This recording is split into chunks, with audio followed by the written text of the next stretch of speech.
Friends, if you just purchased or are looking to purchase a new portable inverter generator, I have a few setup and break-in tips that are sure to help extend the life of your new generator.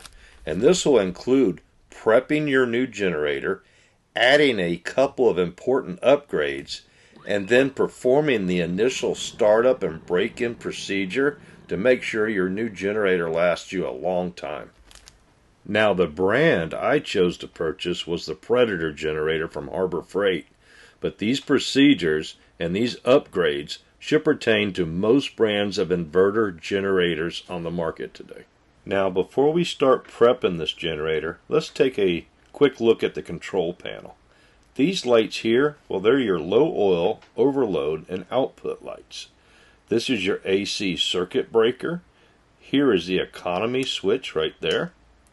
Down here are your two parallel kit terminals, and this is your ground wire terminal. This here is your CO2 sensor light. This is your combination switch, off, run, start. You turn it down here to choke it. That'll be run, and this is off. Here's your two 120 volt AC terminals and your circuit breaker there. And this is a unique V-shaped plug that is used for a 12 volt lead acid battery charging. Comes with this two wires and these alligator clips to charge a lead acid style only type of battery. Cord's about 4 foot long. Pretty cool, huh? So on the left side of this Predator generator, we have the pull cord for the recoil starting system, some warning labels, and up here is your gas cap. On the back, this is your spark arrestor and vent, and that'll need to be cleaned. We'll check that out later in the owner's manual.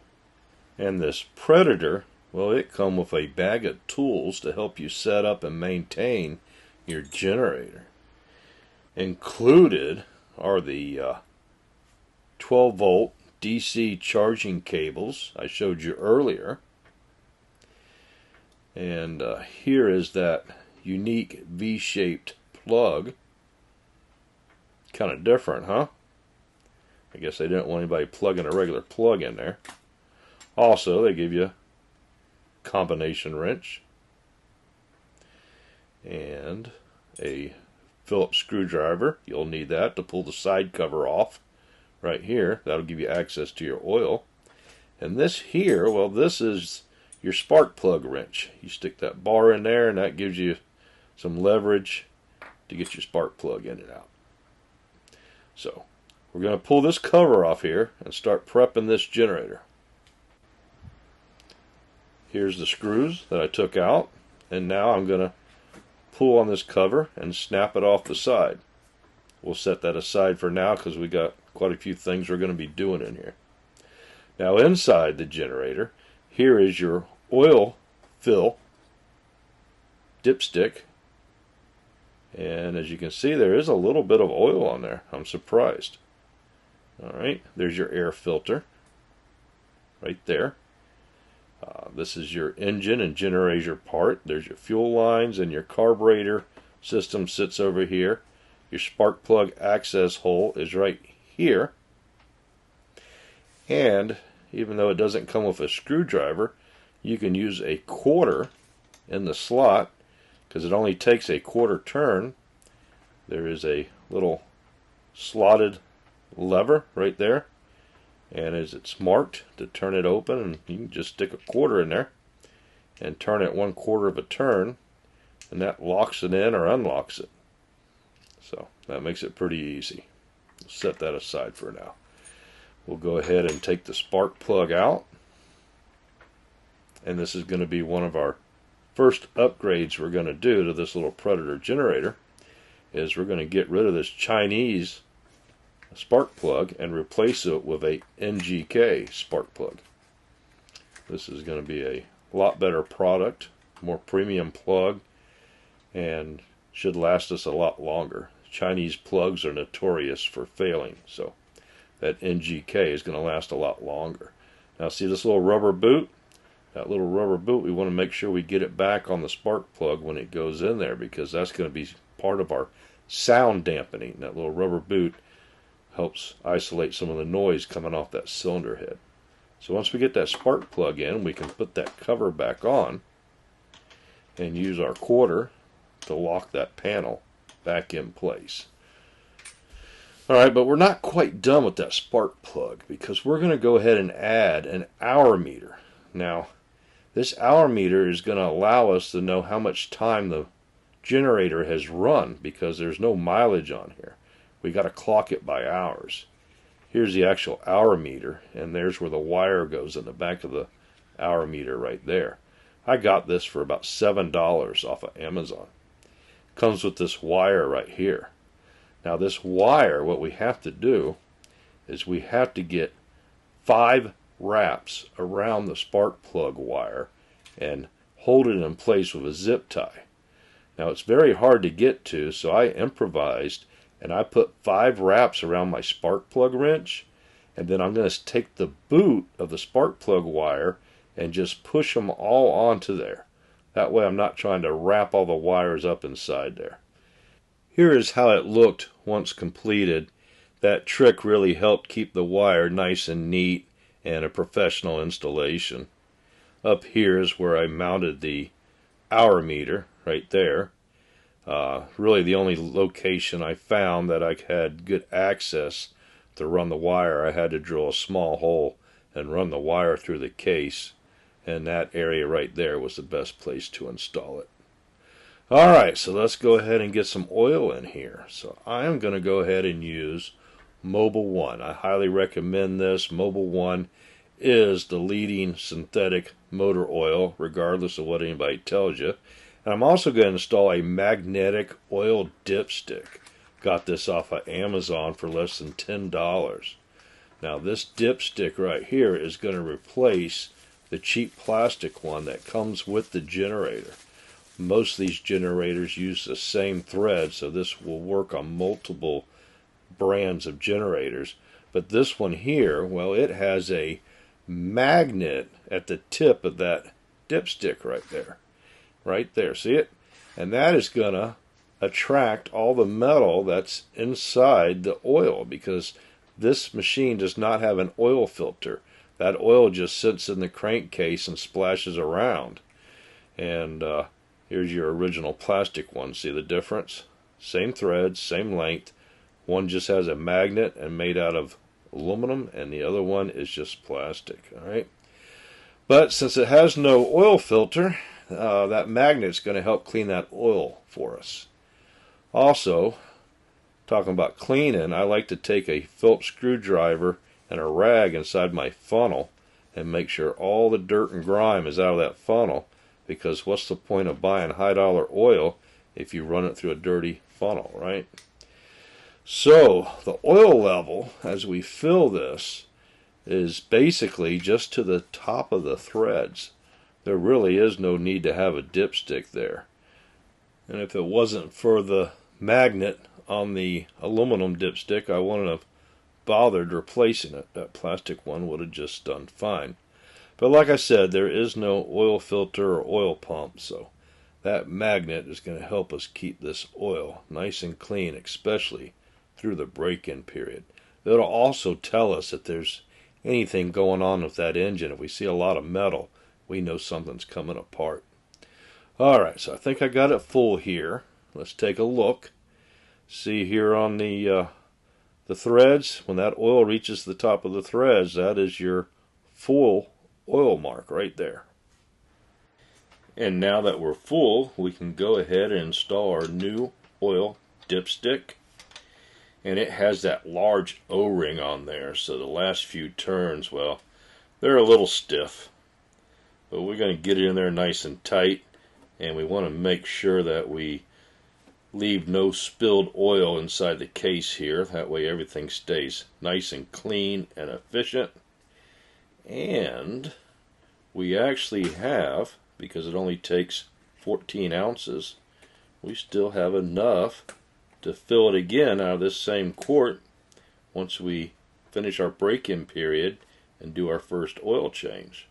So we'll take the rest of that quart and set it aside. Now we got to put the lid back on. It's got these 4 tabs at the bottom, and they're a little difficult to line up, but you take your time, get them all in there, and once you do, get them lined up, you just fold it on in there and snap it back in place and put the 3 bolts back in. And we take all our tools, put them back in the bag for safekeeping, and we are going to head outside here a minute and crank this baby up. But before we do, please take a moment to subscribe to the channel and like this video and share it to any of your friends who might like similar content. Alright, so now comes the fun part, our initial startup and break-in of our Predator 2000 watt inverter generator. Let's see how quiet this baby is. But before we can crank it up, we got to get some gasoline in it. And what we're going to do is get some good, clean, non-ethanol gas. So I filled up this no-spill gas can I got at Walmart with some non-ethanol gas I got at Circle K. Always use non-ethanol gas if you can get your hands on it. And I got it in this no-spill tank, and you can see this can's got a nice level gauge there, a unique spout that allows you to fill it without spilling all over the place, because you got a pretty cool little button that opens and closes that spout. Also, we're going to add some stable storage to the gas, and it says that 1 ounce treats up to 2.5 gallons, and that's what I got. I got 2.5 gallons, so I put 1 ounce of that in there. And I also got this funnel for $6 off of Amazon to make sure I don't spill anything, and it has a little fuel screen right here at the end, because we don't want any debris getting in our Predator fuel tank. Alright, this thing does not have a regular fuel filter, but it does have a screen in the filler neck. So with that screen, along with the screen in our funnel, will help keep our fuel nice and clean in our generator. Alright, bad fuel is the #1 cause of failure in your small gas tools and appliances like this. So always keep your gas good. So we got 1/3 of a tank, and I didn't fill it all the way because that 1/3 of a tank will get me through the break-in period, and we want to run it dry at the end. So we open the vent valve, and let's go ahead and break out the startup guide here and see if we forgot anything. Alright, so we got clean fuel with stable in it. We took off the panel, we filled the oil, and let's see, is there anything else that we need to do before we crank this baby up? Alright, we got to turn off the eco switch. They don't want it on econo mode for startup, so let's turn that off right there.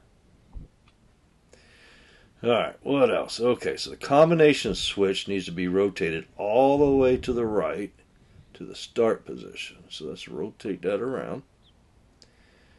There we go. Alright, that's like the choke mode, I guess. And these 3 lights should shine up, and all's good. We'll turn it back 1 notch after we crank it. So let's go ahead and see what she does. Alright, is it going to start on the 1st, 2nd, 3rd pull? Holy cow. Look at that. 1st pull. Incredible. That is something. Turn that back. See the lights flash there. And looking good, sounding good. Let's turn it towards the camera where you can see it a little better.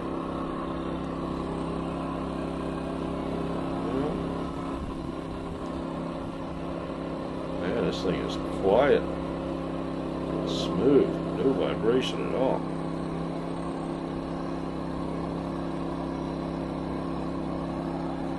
So this is incredible. This thing is really quiet, smooth. I mean, you can feel some vibration when you put your hand on it, but it's very slight. And I mean, it started on the very first pull. That is just totally incredible. So one of the reasons I chose the Predator brand is because in the past I've used Predator engines on several projects, and I always had very good luck with them.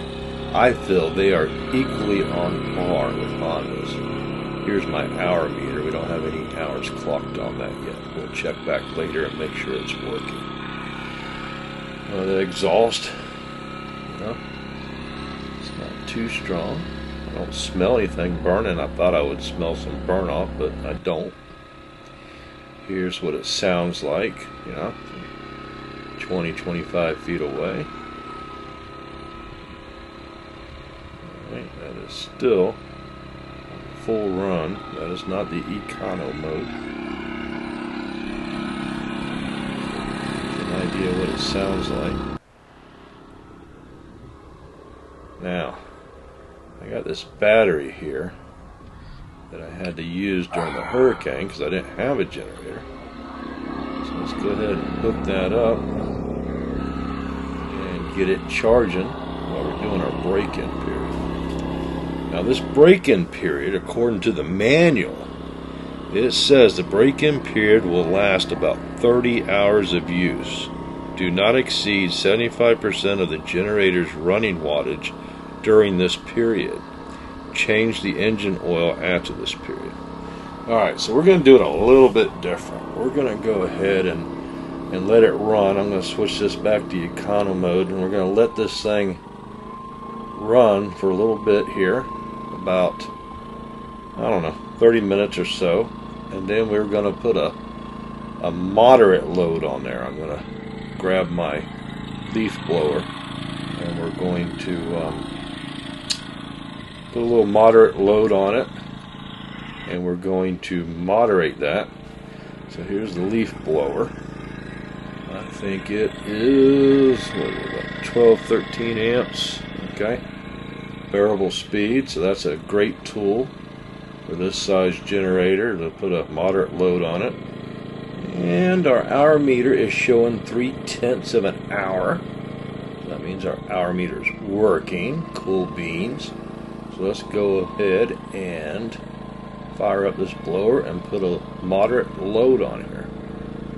Alright, a little bit at a time.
Camera, I'll be cycling that load, offload, probably about every 10 minutes back and forth to help break that in. I don't like letting them run just idle or full load. I like to cycle them back and forth. Let's see how it sounds inside the camper here.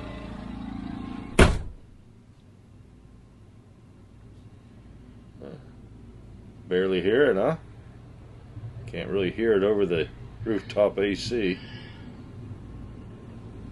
Let's go out here and change it to the other mode. See how it sounds like that.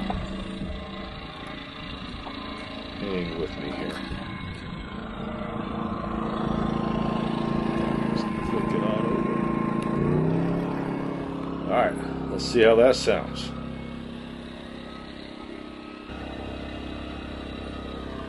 Alright.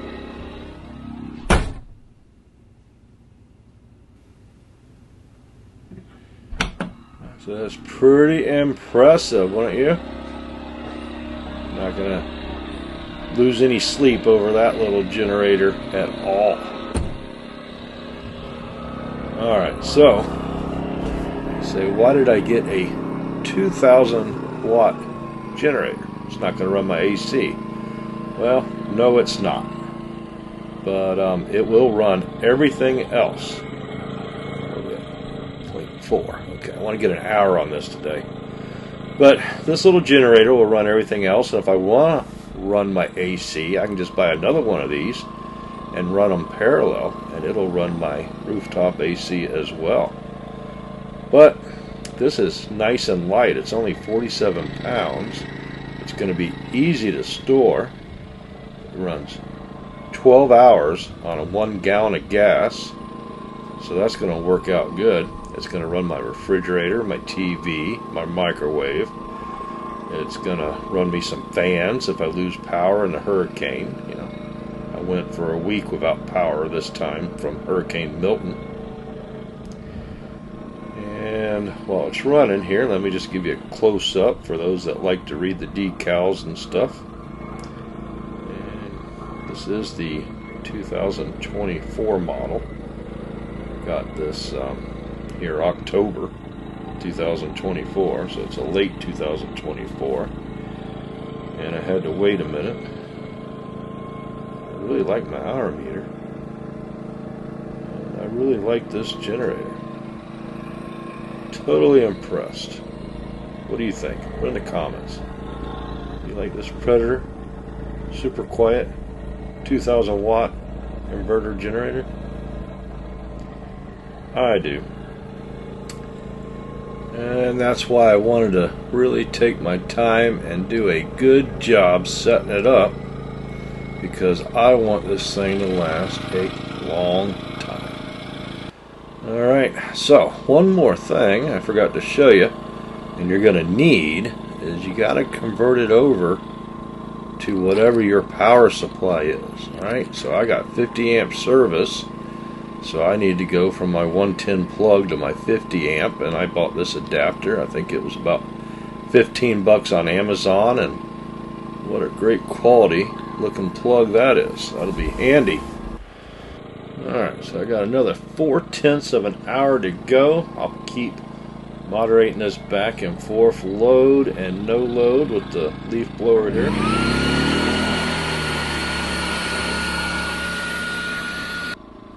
Now that I got my time on the generator, I'm going to go ahead and let it idle down for a minute and settle down before I shut it off. Then I'll let it cool before I put it in its storage place. Next weekend I will run the rest of the fuel out of it. I don't want any fuel left in it, and then I'll go ahead and change the oil and put fresh oil in it. Here is the storage place I have in my travel trailer. Look how nice and neat it sits in there. Nice and convenient. I won't run it in here, but that's where I'll store it. Alright, so stay tuned for the next video showing the follow-up oil change. And thanks for viewing. Thanks for sticking around. And like I said, if you like this kind of content, and check out my other videos and subscribe to the channel and share it with your friends. Be safe out there.